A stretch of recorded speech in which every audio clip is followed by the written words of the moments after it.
what's up? Long time no see, I know, sorry. But I'm here to do another video after 8 or 9 months. I could have had a baby, but I didn't. Okay, so I won't go long about why I've been away and etc. because that's not what I'm here to talk about. I'm here to talk about my favorite books of 2015. I know that this is late too, but I'm not a very punctual person. I must admit, 2015 was not a very good reading year for me. I didn't reach my Goodreads goal. In 2015, I set the goal to read 45 books, but I only read 39, which I thought was 38. But then I realized I hadn't put The Death Order, the third book of the Maze Runner series, kind of the last, but you know. So I read 39 books, and this year I set the goal to read 35 books because this year is my last year in school and I have vestibular, which is kind of the SATs for America. I have no idea, but you have to do this test to get into a college and it's very hard, and I'm pretty sure I won't pass it this year, but who knows. I'm trying to set goals to try to pass, and I'm going to read a little bit less, but again, not the point of the video. My point is, last year I didn't have a very good reading year, so I don't have many favorites, like I only have 4, and I'm going to show them to you now, so I hope you enjoy it. I'm going to show you the books in order of which book I read first. So the first book I have to show you is The Mark of Athena by Rick Riordan, the third book of the Heroes of Olympus series, and the book that I took like 3 years to get around to read. 3, maybe 2, maybe 2, but I took so long to read this book, and this year I finally did it. I have a book review about it. I'll put the link in the description if you want to hear my thoughts about it, but I'm gonna have to say this is my favorite book of the Heroes of Olympus series. I can't talk much about it because obviously it's a sequel, so you know, but I really enjoyed this book. I read it really fast, which I was not expecting because it took me forever to read The Son of Neptune for some reason, the reason being not enough Percy Jackson. But when I finally got around to read this, I loved it, and I had to order The House of Hades next, which is another favorite of mine last year. Ooh, this is weird. It's not this year anymore. Okay, existential crisis aside, which is another favorite of mine from 2015. I freaking loved this book. I loved the third best because of, you know, the person who was narrating it. I love who's narrating in this too, but for me it was kind of refreshing who narrated in the third book because I hadn't seen that point of view before, if you know what I mean. But this book is so full of emotion, and I felt such an emotional mess reading this because there are such traumatic events in this book, and I was crying for my favorite characters because I love them so much, and why can't they just be happy? They deserve it. Come on.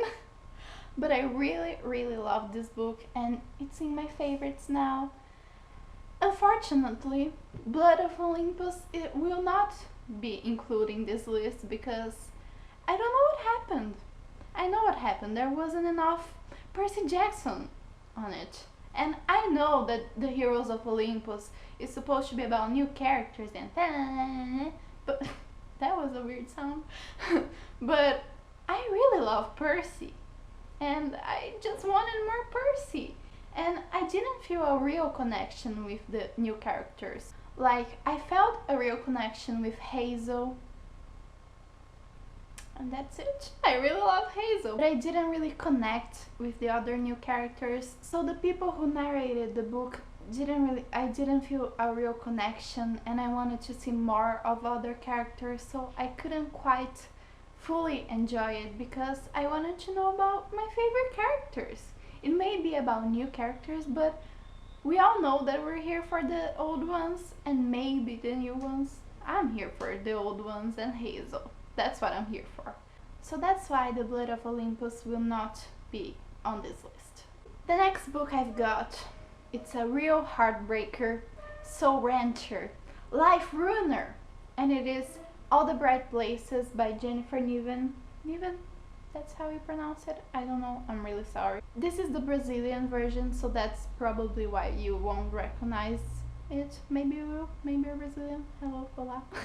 But this book, such beautiful colors in the cover, such warm colors. It gives you the impression that you'll love this book.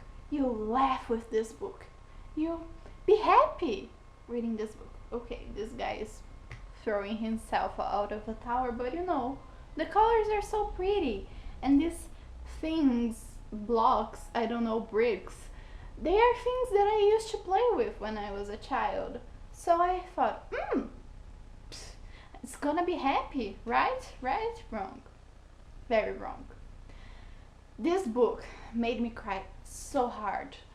I love this book. It's so great and it made me feel so dead. It hurt my feelings in ways that I was not expecting. I was hoping, I don't know why I was hoping that. I always buy books that make me cry, so I don't know why I thought this one would be different. So this book is about a boy named Theodore and a girl named Violet, both who meet in the school tower, and they are about to throw themselves out, to attempt suicide. And one of them helps the other and takes their mind out of it and kind of saves the other. And this book revolves around this relationship between these two, their friendship and how they get involved after that, because obviously they were present in very personal moments of each other's lives and they kind of get involved and you see their friendship and how they deal with those feelings. And it's about overcoming feelings and discovering new ones. And this book, it's a beautiful, beautiful book. I really recommend it. It has road trip elements, it has romance elements, it has mental disorder elements. So trigger warning, this book is a big trigger warning about depression and suicide and death. So please, if you're not in a good place, do not read this book. I'm really insisting that if you're not in a good place, do not read this book, because the next books I'm going to talk about, I don't have the physical version with me. I left it in my house and I'm not in my house, so that's why I don't have them. The next book I'm going to talk about is The Story Life of A.J. Firky. I don't know how to pronounce the name, but it's a book about this guy who owns a bookshop and he's very eccentric and he's handling the death of his wife and he's very depressed. And then this woman comes into his life. She sells books for a book publisher and she has to, you know, hand over the catalog, so he will order books that he wants to sell in his library, bookshop, I mean. And you see how he develops his relationship with this woman. But in the meantime, he also adopts a daughter and how he is a father, and it talks about loving books and the meaning of books and stories and how they change your life. And it's a really short book. I don't have it here so I can show you, but it's a really short book, but it has such a deep impact. I really wasn't expecting to like it that much. I got it for my birthday a few years ago and I hadn't picked it up because the first pages didn't seem like my style. It's an adult book, by the way, but then I kept reading them and I loved it so much. It's a very touching story. It's a contemporary book, so if you want to read it, I really recommend it.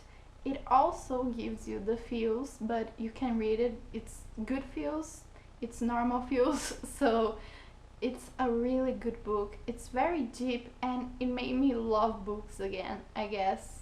Have a new love for stories, and it's very touching and I really recommend it. And the last book I have to talk to you about is Let Us Know by John Green, Lauren Miracle and Maureen Johnson. I read this book on Christmas because it's a Christmas book, and I really, really loved it. I mean, I really loved the first short story. The other two I didn't care much about. I didn't even read the John Green one because I'm not much in a mood for John Green writing. I really don't like his male character, so I wasn't really up for reading his short story. And after I read the first short story by Maureen Johnson, I didn't want to read anything else because it's so good and I loved it so much. It's called The Jubilee Train and I really loved it. It's a really cutesy story, kind of love really quickly, but I don't know, I felt that I needed that fluff in my life.